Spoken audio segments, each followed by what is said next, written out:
आए हैं और कहा जाता है कि बुद्ध को राजगीर में आके शांति और सौहार्द प्राप्त होता था। राजगीर बुद्ध के कई उपदेशों का साक्षी रहा है। ऐसा माना जाता है कि ज्ञान प्राप्ति के बाद बुद्ध राजगीर में मनन करने आए और यहां पर उन्होंने गर्म पानी के स्रोतों में स्नान भी किया। जिस जगह बुद्ध स्वयं चले थे उस स्थान पर चलना ही एक अलौकिक अनुभूति की प्राप्ति है।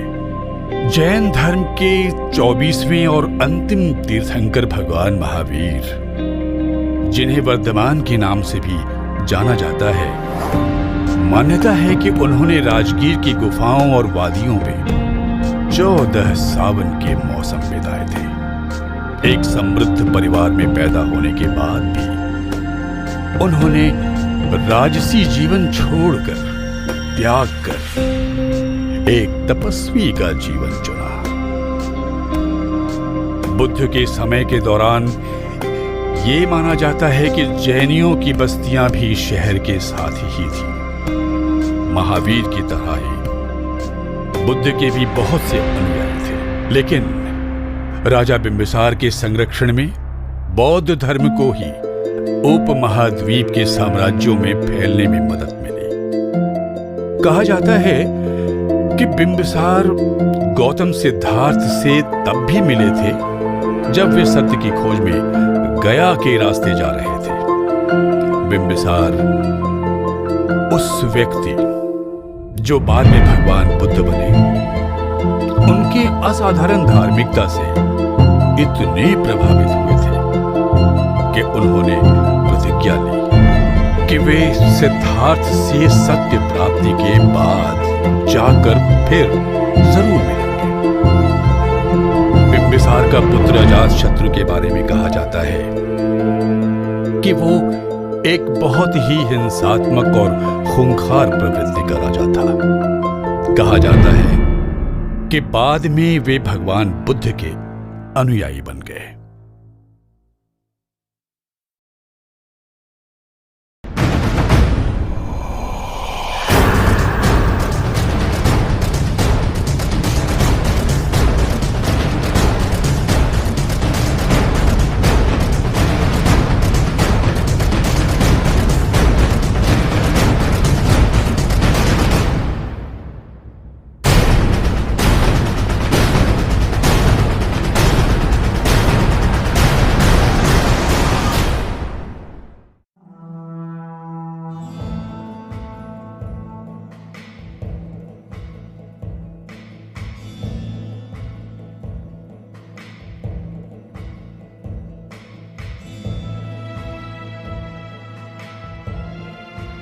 जरासंध का अखाड़ा या रणभूमि उस स्थान के रूप में मानी जाती है जहां भीम ने जरासंध को 28 दिनों के हिंसक युद्ध के बाद पराजित किया था।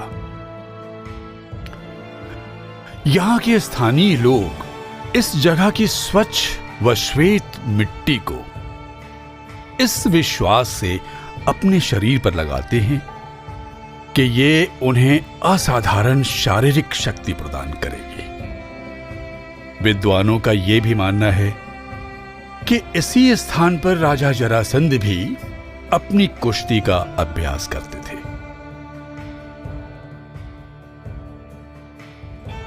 बौद्ध पाठों में पीपला की गुफा या स्थानीय रूप से जरासंध की बैठक नामक इस स्थान पर कहा जाता है कि राजा जरासंध अपनी सभा आयोजित करते थे। बौद्ध पाठों में इसे राजाओं का स्थान भी कहा गया है।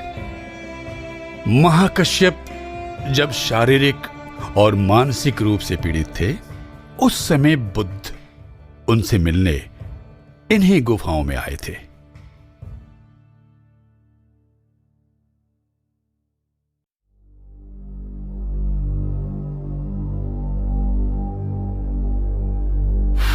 घाटी की दक्षिण छोर पर आप कुछ ऐसे निशान पाएंगे जो किसी रथ के द्वारा बने हों। ये निशान काफी दूर तक गए हैं, जिससे ये प्रतीत होता है कि ये किसी युद्ध या प्रशिक्षण के दौरान बने हैं। यहां के स्थानीय लोग ये मानते हैं कि ये रथ के निशान उस समय के हैं जब कृष्ण जरासंध को पराजित करने आए थे।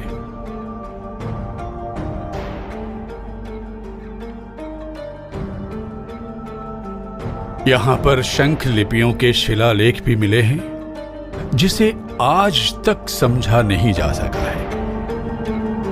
इन लिपियों का प्रयोग 4वीं शताब्दी ईसा पूर्व के दौरान किया जाता था।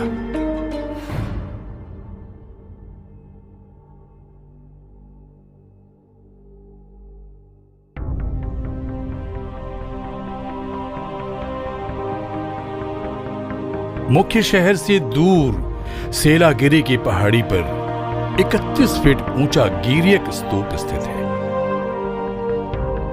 जहां पहुंचने के लिए 20 फुट लंबा रास्ता है, जो प्लास्टर द्वारा सुंदर रीति से सजाया गया है, जिसे देखकर यह प्रतीत होता है कि यह तीर्थ यात्रियों के लिए एक महत्वपूर्ण और प्रतिष्ठित स्थल था।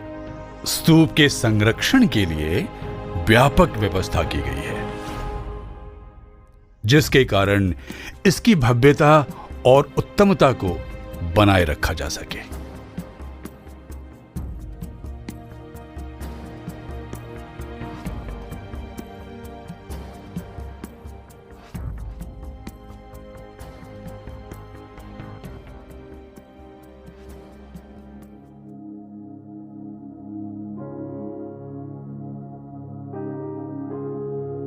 पार्वती पर्वत, इसकी गाथा तो और भी रोचक है। जब एक भिक्षुक को भूख लगी और उसने भोजन के लिए प्रार्थना की, तभी एक उड़ता हुआ हंस उसके सामने मृत आ गिरा।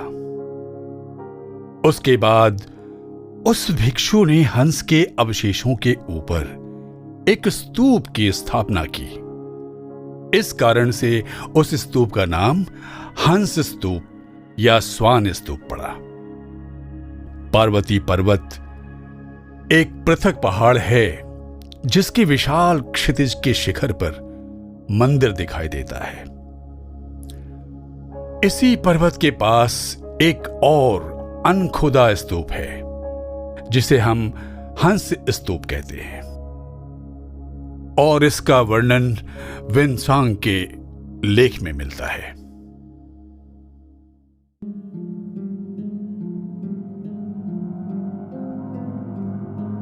हर्यंका राजवंश के दौरान राजगीर नगर पूरी तरह से एक 25-30 मील लंबी जन्नती दीवार से घिरा हुआ था, जिसकी औसतन मोटाई 17 फीट और 6 इंच की रही होगी। ये दीवार ऐसी लगती है कि ये रक्षात्मक प्रयोजन के लिए बनाई गई थी, जिसमें यूनानी शैली के गढ़ के साथ अंदरूनी दीवार की तरफ से चढ़ाई के लिए सीढ़ियां बनी हुई हैं। इसे देखकर कई विद्वानों का मानना है कि यह दुर्ग सेना का हिस्सा रहा होगा, जो बाद में भिक्षुओं और तपस्वियों के लिए ध्यान स्थल बन गया। इस दीवार पर कहीं भी चूना या गिट्टी नजर नहीं आती, और ये पूरी तरह से बारीक बंधे पत्थरों द्वारा निर्मित है। इस निर्माण के पैमाने 2500 साल बाद भी आज साफ नजर आती है।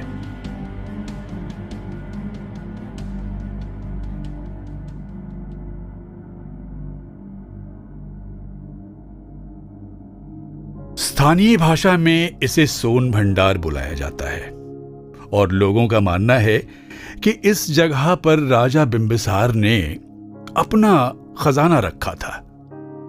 ये दोनों बड़ी गुफाएं गया की बराबर गुफाओं से काफी मेल खाती हैं। कहते हैं कि ये कभी एक सैन्य किला थी, जो कि किलेबंदी के समय शहर का प्रवेश द्वार था।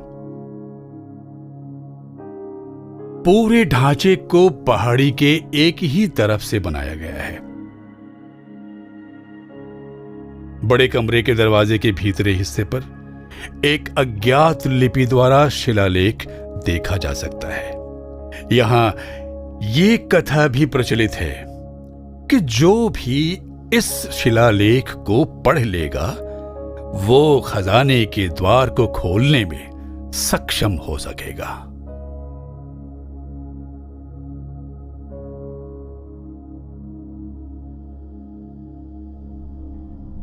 बिंबिसार की जेल और अजातशत्रु के किले के लिए कहा जाता है कि ये वही स्थान है जहां राजा बिंबिसार को उसके ही पुत्र अजातशत्रु ने कैद कर तड़पा तड़पा के मारा था। यहां एक लोहे की कड़ी मिली है जो इस बात की साक्ष्य है कि अजातशत्रु ने अपने पिता को एक दर्दनाक मौत दी थी। कुछ विद्वानों का यह मानना है कि यह स्थान शायद राजगृह के सैनिक किलेबंदी का हिस्सा भी हो सकता है।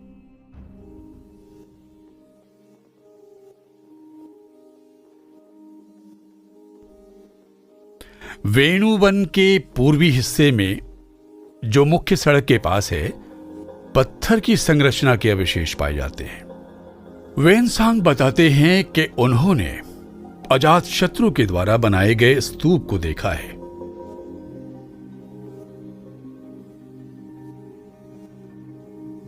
मनियार मठ शायद बिहार का सबसे महत्वपूर्ण पुरातात्विक स्थान माना जाता है। पिछले कई सालों में इस स्थान से काफी कलाकृतियां मिली हैं, जैसे कि मूर्तिकला और बर्तन। प्लास्टर की क्षतिग्रस्त छवियां आज भी उत्कृष्ट कला का बयान करती हैं।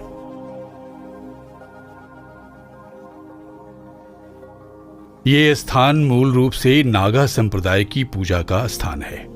मणिनाग या मणिधारी सर्प ये नाम है फुनकारती नाग मूर्ति का, जो इसी स्थान पर खुदाई में पाई गई थी। ये संरचना बेलनकार है जो एक वर्ग सीमा से घिरा हुआ है।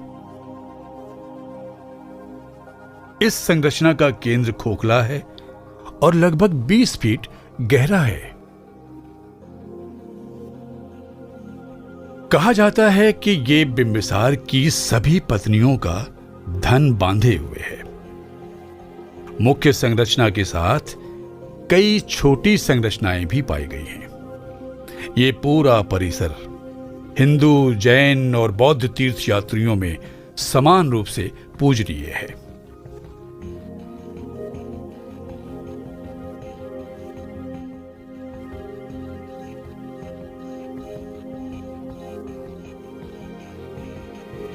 इस बड़े स्तूप के अवशेष राजगीर के प्रवेश पर पाए जाते हैं। पुरातात्विक अनुसंधान के अनुसार इस स्तूप का संदर्भ या उल्लेख किसी भी प्राचीन शिलालेख में उपस्थित नहीं है।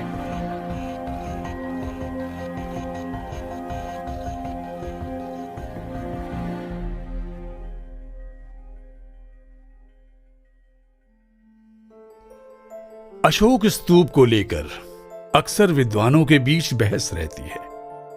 फाहियान ने इसके निर्माण का श्रेय अजातशत्रु को दिया है। वहीं वानसांग का मानना है कि इसे राजा अशोक ने गृद्धकूट के सम्मान के चिन्ह के रूप में बनाया था।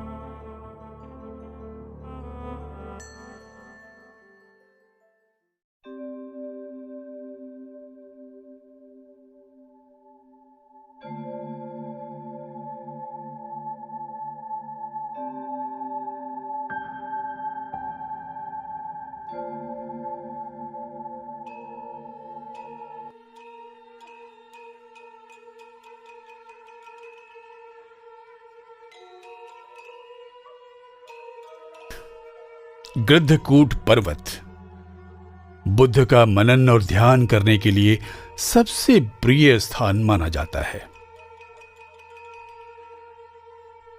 यहां से उन्होंने अपना प्रसिद्ध कमल धर्मोपदेश दिया था। कहा जाता है कि हजारों लोग उनका उपदेश सुनने के लिए एकत्रित होते थे। आज के दिन भी कृद्धकूट में प्रबुद्धता की गर्मजोशी का एहसास किया जा सकता है। बुद्ध को समर्पित मंदिर आज भी शिखर पर देखा जा सकता है। बौद्ध धर्म के लोगों के लिए ये बुद्ध के समय से ही एक पवित्र स्थल है और आज भी यहां बौद्ध तीर्थयात्री आते हैं।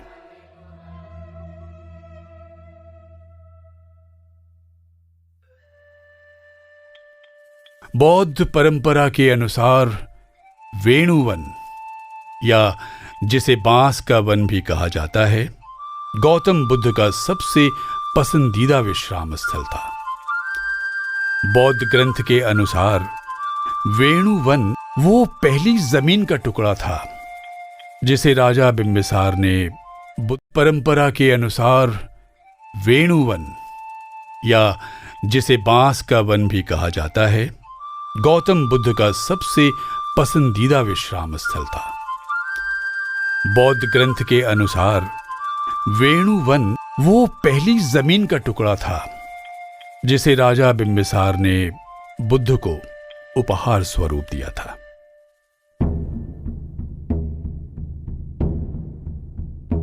बुद्ध के महापरिनिर्वाण प्राप्ति के 6 माह के बाद उनके सबसे सम्मानित शिष्य महाकश्यप ने राजगीर नगर के ऊपर स्थित सप्तपर्णी गुफाओं में पहली बार बौद्ध परिषद आयोजित किया था।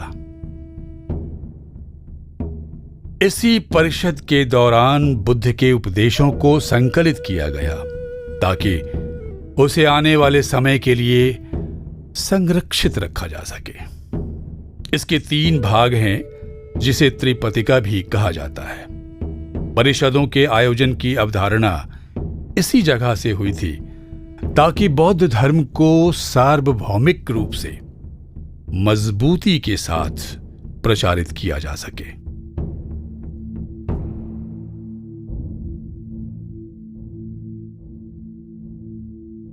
जेठियन, जिसे मूल रूप से यष्टिवन या लाठीवन के नाम से भी जाना जाता है, बुद्ध अपनी प्रबोधन प्राप्ति के बाद लौटकर राजगीर में यहां आकर ठहरे थे।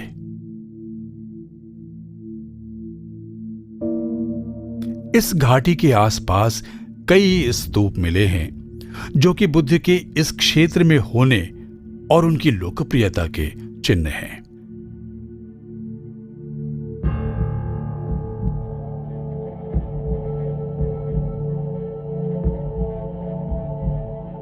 इंद्रशाला की गुफा की गाथा काफी रोचक है। एक दिन जब बुद्ध गुफा में ध्यान कर रहे थे, तभी इंद्र, जिन्हें देवों का देव माना जाता है, उन्हें दर्शन देकर 42 वशिष्ठ प्रश्न पूछे। उन्हीं उत्तरों के द्वारा सक्कापन सूत्र की रचना हुई। ये गुफा घोड़ा कटोरा बांध के पीछे है और ग्रीक स्तूप के जाने वाले रास्ते के थोड़ा नीचे है।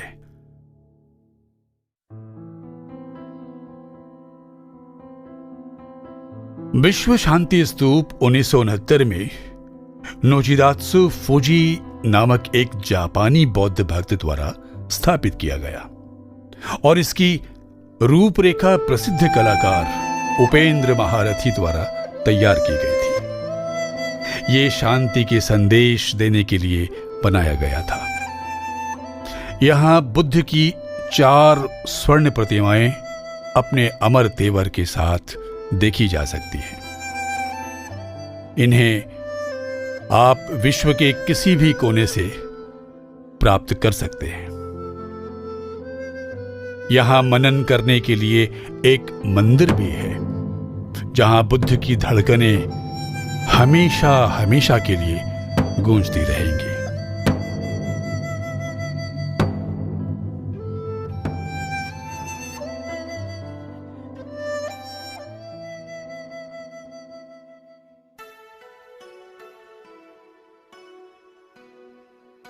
जापानी मंदिर, ये राजगीर की हाल ही में निर्मित संरचना है।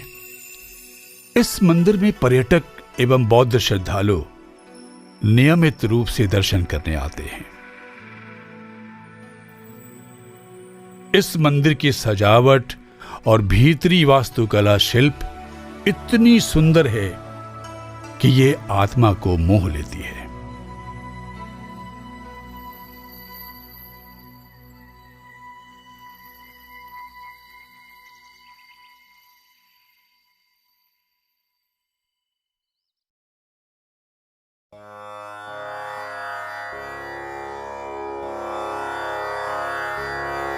पूरे भारतवर्ष से हिंदू श्रद्धालु पवित्र गर्म पानी के झरने ब्रह्मकुंड में डुबकी लगाने आते हैं।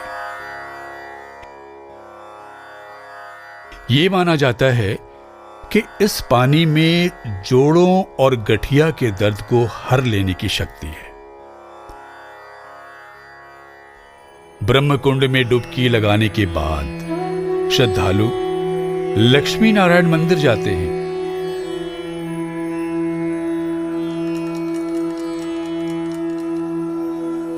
जो कि देवी और नारायण की पत्नी लक्ष्मी के लिए समर्पित है। मंदिर का क्षेत्र गर्म पानी के झरने ब्रह्मकुंड तक फैला हुआ है। जरा देवी का मंदिर दीर्घाय की देवी को समर्पित है।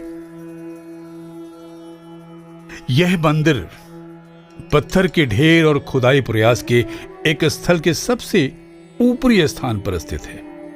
1950 में यह दिखाया गया था कि उस स्थान के नीचे और भी बड़े मंदिर की संरचना है। यह स्थान महाभारत के समय से राजा जरासंध का कथित पूजा स्थल था।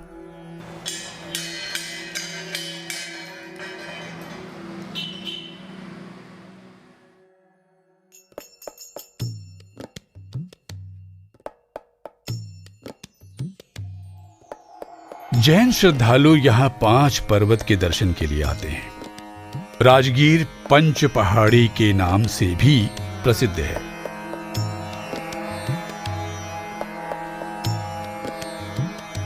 विपुला पर्वत में 4 दिगंबर मंदिर हैं और एक श्वेतांबर मंदिर है। उसके साथ का रास्ता सप्तपर्णी गुफाओं की ओर ले जाता है।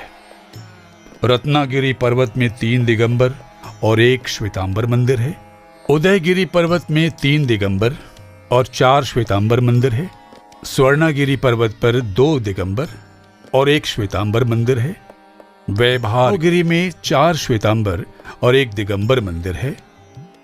राजगीर और उसके आसपास के क्षेत्र में लगभग 25 जैन मंदिर हैं।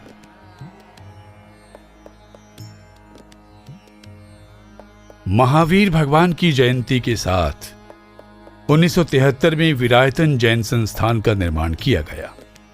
यह संस्थान मानवता की सेवा के लिए केंद्रित है। इस संस्थान के श्रद्धालुओं ने सामुदायिक स्वास्थ्य, शिक्षा एवं संस्कृति के क्षेत्र में सराहनीय योगदान दिया है। विरायतन का कला केंद्र श्री ब्रह्मी कला मंदिरम जैन धर्म के 24वें तीर्थंकर को प्रदर्शित करते हुए असाधारण रूप से पर्यटकों को आकर्षित करता है। खूबसूरती के साथ गढ़ी गई लघु शिल्पियां जैन धर्म के गैर हिंसक दर्शन को उजागर करती हैं।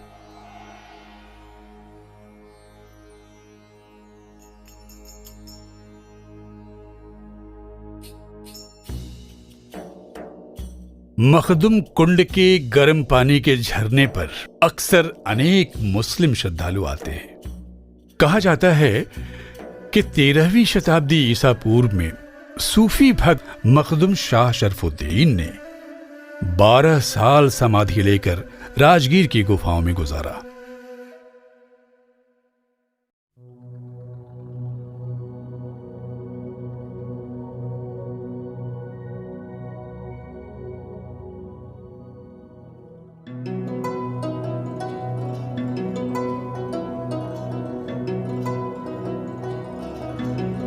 घोड़ा कटोरा झील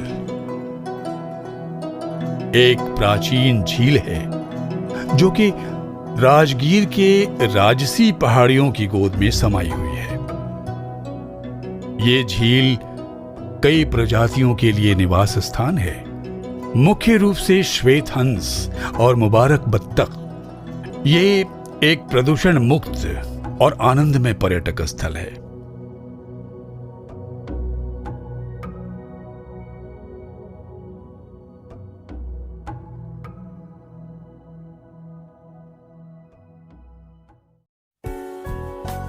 पांडव पुष्करणी पोखर, एक पौराणिक तालाब जो महाभारत के पांडवों से जुड़ा हुआ है। ये एक प्रमुख पर्यटक आकर्षण है।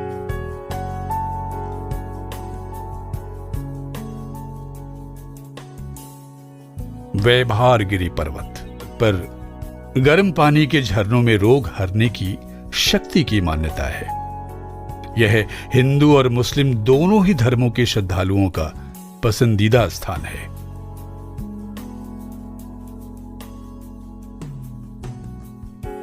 अंबेडकर मृग विहार बिहार का दूसरा चिड़ियाघर है जो राजगीर में स्थित है।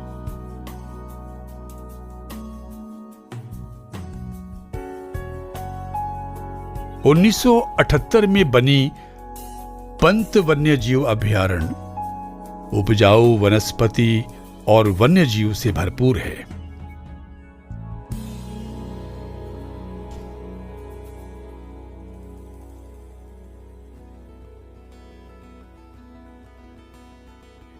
राजा बिंबिसार के राजसी चिकित्सक जीवक ने बुद्ध को इस वनस्पति उद्यान को समर्पित किया, जो कि उसे राजा बिंबिसार ने उपहार स्वरूप दिया था। रज्जु मार्ग पथ द्वारा विश्व शांति स्तूप तक पहुंचा जाता है। यह मार्ग सिर्फ पहाड़ की चोटी तक पहुंचने का आसान रास्ता ही नहीं है, बल्कि एक मन को हर्षित करने वाला आनंदमय अनुभव भी है। पहाड़ी के ऊपर का यह दृश्य अनोखा और शानदार है।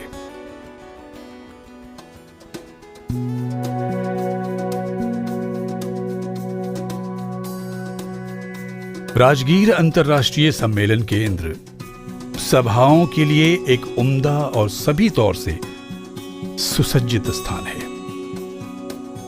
यह विरायतन के मार्ग पर स्थित है। चारों ओर वादियों की शांति में लिप्त यह एक उत्कृष्ट स्थान है,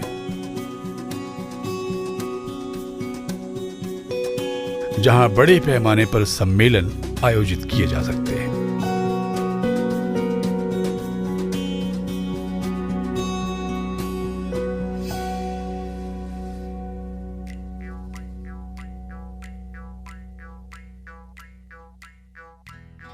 मलमास मेला एक सामूहिक अनुष्ठान है, जहां लोग अपने आप को पुनर्जन्म के चक्रव्यूह से मुक्त करने आते हैं। मकर संक्रांति के शुभ अवसर पर यह मेला फसल के काटने के पर्व के साथ मनाया जाता है। राजगीर महोत्सव एक सांस्कृतिक त्योहार है, जिसे 1994 से शुरू किया गया था, जिसमें विभिन्न कलात्मक प्रदर्शनों की सूची के कलाकार यहां आते हैं। यह एक वार्षिक आयोजन है जो पूरी दुनिया के विभिन्न लोगों को एक साथ यहां लाता है।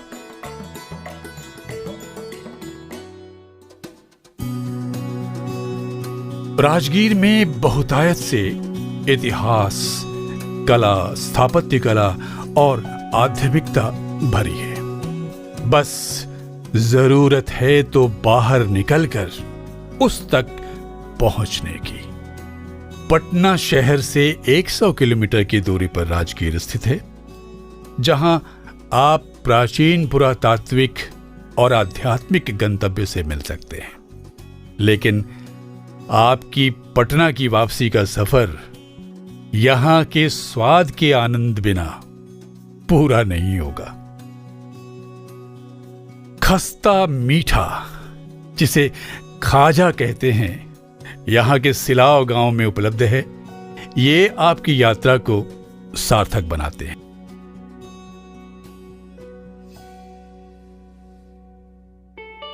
राजगीर के पास स्थित नेपुरा गांव अपनी पारंपरिक हस्तकला और बुनाई तकनीक के लिए प्रसिद्ध है। ये एक यादगार स्मृति लेने के लिए बहुत खूब जगह है जो आपको एक खूबसूरत छुट्टियों की हमेशा याद दिलाएगी।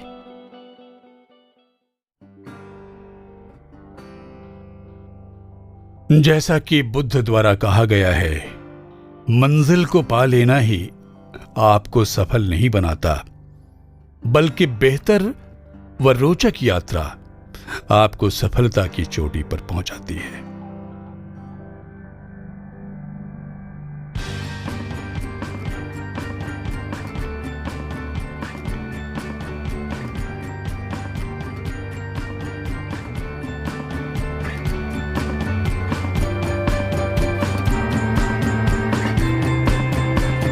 मिलिए राजगीर से।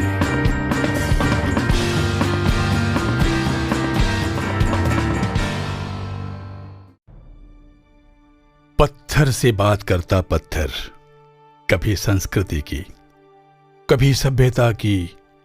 अरे हमने देखा है सम्राट अशोक को, देखा आजीविकों को, बौद्ध भिक्षुओं को, और ना जाने क्या क्या देखा।